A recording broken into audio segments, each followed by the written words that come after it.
Welcome, travelers of Middle-earth, to our channel, where we unravel the deepest mysteries of Arda and journey through the legends crafted by Tolkien himself. Today, we venture into a bold theory that whispers through the pages of his works. A theory that challenges our very perception of Middle-earth's history. Is Arda's timeline a loop? Could the ages be repeating, locked in an eternal cycle, as the music of the Ainur echoes through the fabric of time? Join me as we step into the timeless halls of lore, where past and future may be more intertwined than we ever imagined. To consider this theory, we must first grasp the fundamental structure of Tolkien's cosmos. In the beginning, before the world was shaped, the Ainur sang the great music, the Ai Ulindael, at the behest of Eru Ilúvatar. Through this music, the very fabric of Arda was formed. A song that contained all the joys and sorrows, the triumphs and tragedies that would unfold through the ages. Yet within this song, we find a curious paradox. Though it presents a single, flowing narrative, Tolkien often alludes to cycles, echoes, and repetitions within his mythology, suggesting that history in Middle-earth might indeed rhyme, if not outright repeat. Consider the fall and rise of great powers. In the elder days, Morgoth, the first Dark Lord, rose to dominance, casting his shadow over the world from his fortress of Angband. Yet, his defeat in the War of Wrath at the end of the First Age echoes eerily in the Third Age, when his servant Sauron, another Dark Lord, rises in his master's place, wielding the One Ring in an attempt to subjugate Middle-earth. Both of these titanic struggles culminate in catastrophic wars, the reshaping of the world, and the passing of an era. This cyclical pattern is not merely a coincidence, but may hint at a deeper, intentional design, woven into the very music that first shaped the world. Moreover, Tolkien's concept of the marring of Arda, the corruption inflicted upon the world by Melkor, introduces a metaphysical dimension to this idea. As described in Morgoth Ring, Melkor's influence became so deeply woven into the fabric of the world that it could never fully be removed, forever tainting Arda itself. This taint, this lingering shadow, suggests that the world itself might carry the echoes of past sorrows, repeating its struggles as if trapped within the residue of Melkor's discord. This perspective aligns with the elvish lament that all the ages of the world are but a long defeat, a ceaseless battle against a darkness that cannot be wholly vanquished. Yet, even as the world seemingly moves forward, we find curious echoes of past events. Consider the fate of Númenor, a mighty island kingdom granted to the Eddin after the fall of Morgoth. Its eventual downfall, driven by pride and the lust for forbidden knowledge, mirrors the earlier doom of the Noldor, who rebelled against the Valar and suffered a similar fall from grace. The Númenorians, like the Noldor before them, reach for the light of the West, only to find ruin instead. In both cases, the proud and mighty are cast down, their civilizations shattered, and the world forever changed. This pattern suggests a cyclical doom that haunts even the greatest of Tolkien's creations. As we delve deeper into this theory, we must ask ourselves, could these repetitions hint at a more profound cosmic truth? Is Arda itself bound to a fate it cannot escape, its history endlessly echoing through time as the great song plays on? In the next segment, we will explore the concept of Arda healed, the final breaking of this cycle, and what that might mean for the fate of Middle-earth. Stay with us, for our journey has just begun. To fully grasp the implications of this theory, we must look deeper into the metaphysical structure of Arda itself. In Tolkien's later writings, especially those compiled in Morgoth's Ring and the War of the Jewels, he presents the notion that Arda is fundamentally marred, an imperfect, broken world due to the original corruption of Melkor. This concept, known as the marring of Arda, is not merely a physical corruption but a distortion of the very fabric of the world, twisting time, fate, and the nature of all things within it. What if this marring, this wound in the fabric of Arda, creates not just a moral shadow, but also a temporal one? If the music of the Ainur set the world into being with its great harmonious themes, Melkor's discord might have introduced a repeating, recursive flaw, a temporal cycle that echoes through each passing age. This would explain why history in Middle-earth often feels like a long, sorrowful echo, an endless replay of hope and despair, light and darkness. Indeed, even the concept of the ages of the world itself suggests a cyclical nature, with each new era rising from the ashes of the last, yet haunted by the same fundamental struggles. Consider also the recurring theme of forbidden knowledge and its catastrophic consequences. Just as Melkor's rebellion in the timeless halls of Ale led to his fall, the Númenóreans' reach for immortality led to their utter destruction. This fall was not merely a moral failing, but a literal collapse of their great civilization, swallowed by the sea as their pride reached its zenith. The echoes of this downfall reverberate throughout Tolkien's legendarium. Indeed, the fall of Númenor in the Second Age mirrors the earlier rebellion of the Noldor in Valinor, who also sought to grasp what lay beyond their ordained limits, resulting in their exile and long, bitter war against Morgoth. Moreover, this cyclical destruction is not confined to the Elder Days. In the Third Age, we see echoes of the same patterns. The great kingdoms of Men, Arnor in the north and Gondor in the south, rise to great power only to fall into decay, beset by internal strife and external corruption. Arnor is shattered by civil war and the relentless attacks of Angmar, while Gondor, though it endures, becomes a shadow of its former self, struggling against the same darkness that once threatened Númenor and Beleriand. Even the Shire, the humble heart of the Third Age, suffers its own echo of this doom during the Scouring, when the land is corrupted by the greed and malice of Saruman and his servants. Yet, even as the ages turn, there are glimpses of hope, moments where the cycle seems poised to break. The destruction of the One Ring at the end of the Third Age marks a profound turning point, a moment when the shadow of Melkor's marring is, perhaps, lessened for a time. This act, echoing the earlier destruction of Morgoth, suggests that while the cycles may repeat, they are not necessarily without purpose. Each turning of the wheel might move Arda a step closer to its final healing, a moment Tolkien described as Arda healed, or the remaking of Arda, a time when all the hurts of the world would be mended and the music of the Ainur finally brought to its full, untainted completion. But is this final healing truly possible within the confines of Arda, the marred world? Or does it require a breaking of the cycle itself, a complete undoing of the shadow that has clung to the world since its very beginning? As we continue, we will explore the profound implications of the Dagor-Dagarath, the prophesied final battle that, some believe, will finally shatter this loop and bring true renewal to Middle-earth. Stay with us as we journey deeper into this mystery, tracing the echoes of Arda's past and pondering its final fate. To explore the possibility of breaking this cycle, we must turn to one of the most enigmatic and contested aspects of Tolkien's legendarium, the Dagor-Dagarath, the final battle. Unlike many elements of Middle-earth's lore, this prophecy is shrouded in ambiguity, with its details shifting across Tolkien's writings. In the earliest versions, as recorded in the Book of Lost Tales, this apocalyptic conflict is depicted as a final reckoning, where Morgoth breaks through the door of night and returns to Arda, only to be defeated in a cataclysmic war that shatters the world and leads to its remaking.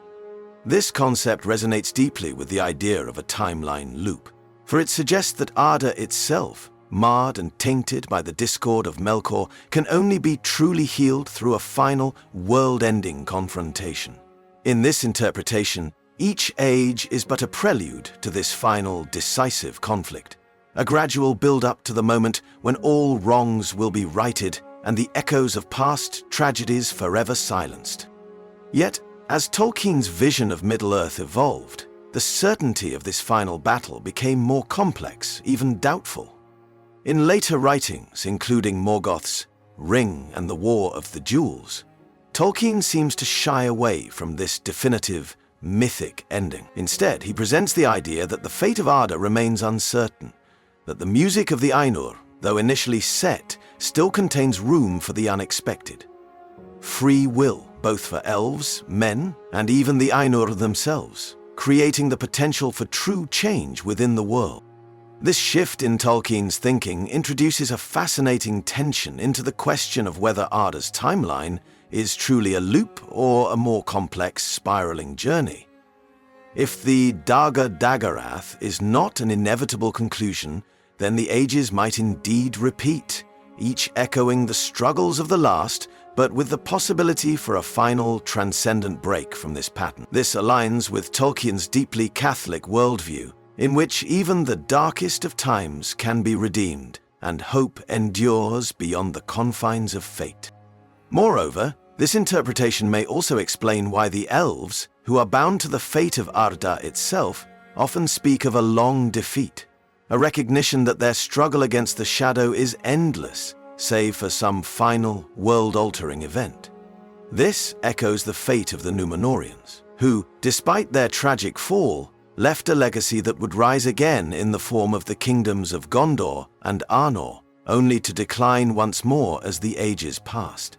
It is a cycle of rise, fall, and renewal, like the waxing and waning of the moon, that perhaps only the Dagor Dagorath can finally shatter. But even if such a final battle does come, what then of the nature of time itself in Tolkien's world? In his later writings, Tolkien explores the idea that time in Arda is not merely linear, but layered and intertwined, with the past ever present in the landscape and the very bones of the earth. This concept, known as Arda Mad, is not merely a physical corruption, but a metaphysical one, a fundamental distortion that affects every aspect of existence within the world, including time itself. This brings us to one of the most intriguing aspects of this theory. If the ages are indeed repeating, could this be a consequence of the marring itself? Could it be that Melkor's original discord set in motion a flaw in the very structure of Arda, creating a kind of temporal loop, a tragic cycle that can only be broken through an act of ultimate sacrifice or divine intervention? In the next segment, we will delve into this question, exploring the mysterious connections between time, fate, and free will in Middle-earth, and whether Tolkien ever truly intended for Arda's history to have an end at all. Stay with us, for the echoes of the past still whisper through the forests and mountains of Middle-earth, and the final note of the music of the Ainur may yet be heard. To truly grasp the nature of this potential loop, we must consider one of the most profound aspects of Tolkien's mythology, the relationship between fate and free will.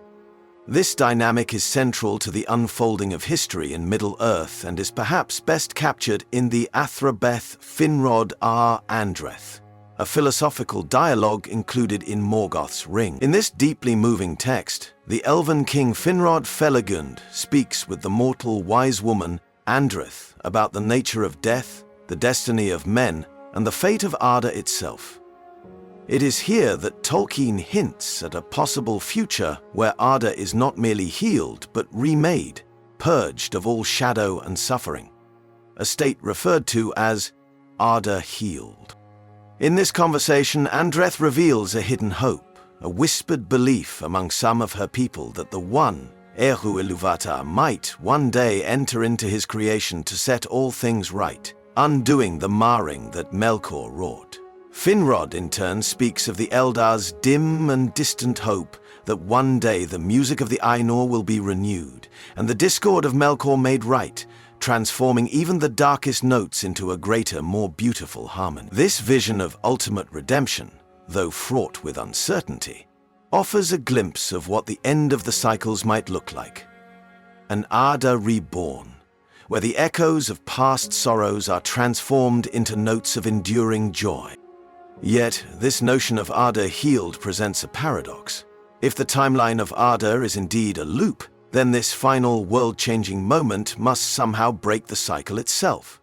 This act would not merely end an age, but fundamentally change the nature of the world, perhaps even time itself, forever closing the loop and setting Arda on a new, linear path toward a true, unending peace. This idea aligns closely with Tolkien's Catholic beliefs, reflecting his conviction that even the darkest of stories must ultimately bend toward the light.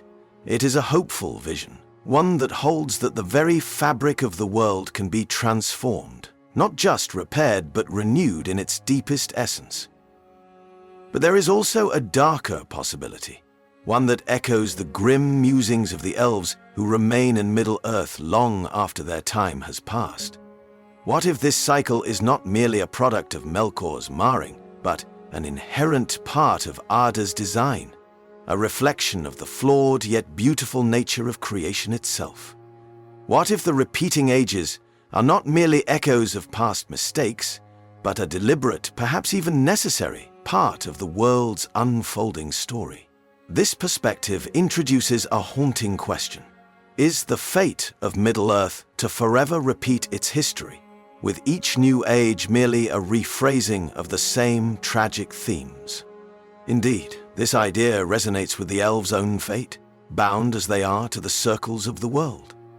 Unlike men who depart beyond the circles of Arda at death, the elves are forever bound to their physical world, their spirits tied to its fate, endlessly reincarnated or lingering as memories of an older, noble time. Their history is one of slow decline, their power and majesty fading with each passing age, until even their greatest strongholds, Gondolin, Doriath, and Rivendell, fall into ruin or fade into myth.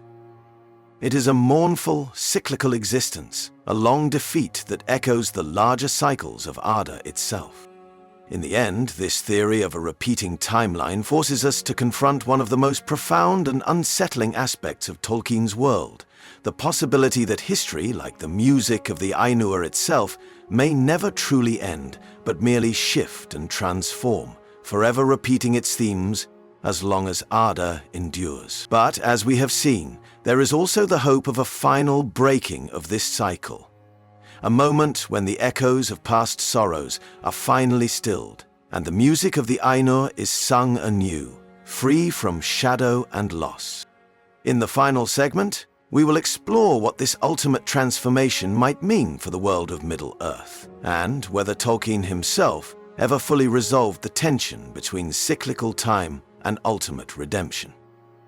Join us as we take this last step on our journey, seeking the final truth of Arda's fate. As we reach the end of our journey through this theory, we must confront the question at the heart of Middle-earth's fate.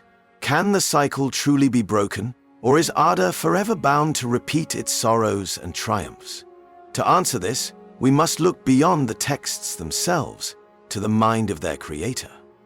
J.R.R. Tolkien, a devout Catholic, infused his legendarium with a deeply Christian vision of history, a vision in which even the darkest of stories bends ultimately toward redemption and renewal. In this light, the idea of a truly endless, unbreakable cycle seems at odds with the core themes of his mythology. Indeed, Tolkien's letters reveal his belief that while the world of Middle-earth is deeply tragic, it is not without hope. In one letter, he wrote of the eucatastrophe, the sudden, joyous turn that brings a story from darkness to light, capturing the essence of the Christian hope for a final, redemptive triumph over evil. This concept is most powerfully realized in the destruction of the One Ring, an act of seemingly small, selfless courage that shatters the power of Sauron and ushers in the Fourth Age, a time of renewal and healing, however brief it might prove to be. Moreover, the very structure of Tolkien's mythos, with its repeated cycles of rise and fall, light and darkness, seems to be building toward a final resolution, a breaking of the cycles that have haunted Middle-earth since its earliest days. This vision finds its fullest expression in the idea of Arda healed, a world not merely restored, but transformed, where the music of the Ainur is sung anew, without the taint of Melkor's discord. This ultimate hope, hinted at in the Athrabeth Finrod ar Andreth and the final notes of the Silmarillion, suggests that the cycles of history are not endless after all, but part of a greater redemptive plan that will one day reach its perfect fulfillment. And yet, even within this hopeful vision, there remains a deep, haunting sense of loss. The elves, bound to the fate of Arda itself, will fade or depart, leaving the world to men whose ultimate destiny lies beyond the circles of the world, in a fate even the Valar cannot foresee. This tension, this mingling of hope and sorrow, of victory and loss, is what gives Tolkien's world its profound depth and enduring power. It is the knowledge that even in a world destined for ultimate healing, the echoes of past sorrows may never fully fade, that the price of redemption is often paid in tears. In the end, perhaps the answer to our question lies not in the texts themselves, but in the hearts of those who read them. For just as the history of Middle-earth is shaped by the choices of its inhabitants, so too is our understanding of that history shaped by our willingness to see beyond the shadows to the light that ever shines. So, is Arda's timeline a loop, forever repeating its ages like the turning of the seasons? Or a long, slow march toward a final, triumphant dawn? The answer, like so much in Tolkien's work, remains a mystery, a reflection of the world we live in, where hope and despair walk ever hand in hand.